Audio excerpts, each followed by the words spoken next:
Selamat datang kita ucapkan yang mewakili Gubernur Sekda Sumsel Mukti Sulaiman melepas 126 atlet difabel Sumatera Selatan yang bertanding di Pekan Paralimpiade Nasional atau yang dikenal dengan Peparnas ke-15 di Jawa Barat, mulai 15 sampai 20 Oktober 2016. Menurut Rian Yowari selaku Ketua NPC Sumsel mengatakan, Sumatera Selatan menargetkan 31 medali emas dan menembus 5 besar dengan cabur andalan atletik, catur, renang, tenis meja, dan bulu tangkis.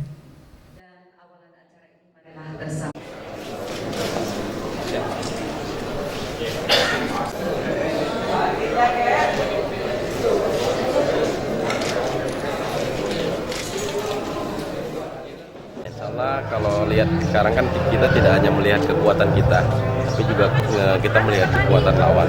Jadi mungkin daerah yang paling siap itu adalah Jawa Barat, Jawa Tengah, Jawa Timur, sama DKI, terus Riau kan. Nah, jadi kalau saya itu kan mengintip nomor mana yang kita berpeluang di situ. Jadi kalau hitungan 31, Insyaallah memang targetnya di situ karena kita lihat 5 atlet kita yang tembus limit Asian Para Games, dan limit Asian Para Games itu tembus, sehingga kalau di pukul rata-rata bisa yang itu di izin yang mau puasa Insyaallah bisa dapat.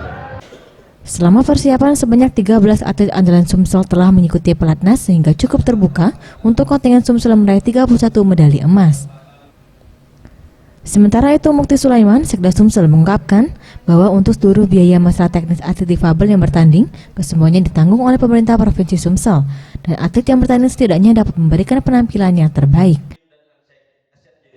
Pembiayaannya dibantu oleh pemerintah, dan tadi target kita dari Ketua Disabilitas sendiri mengatakan 31,5, insya Allah akan tercapai.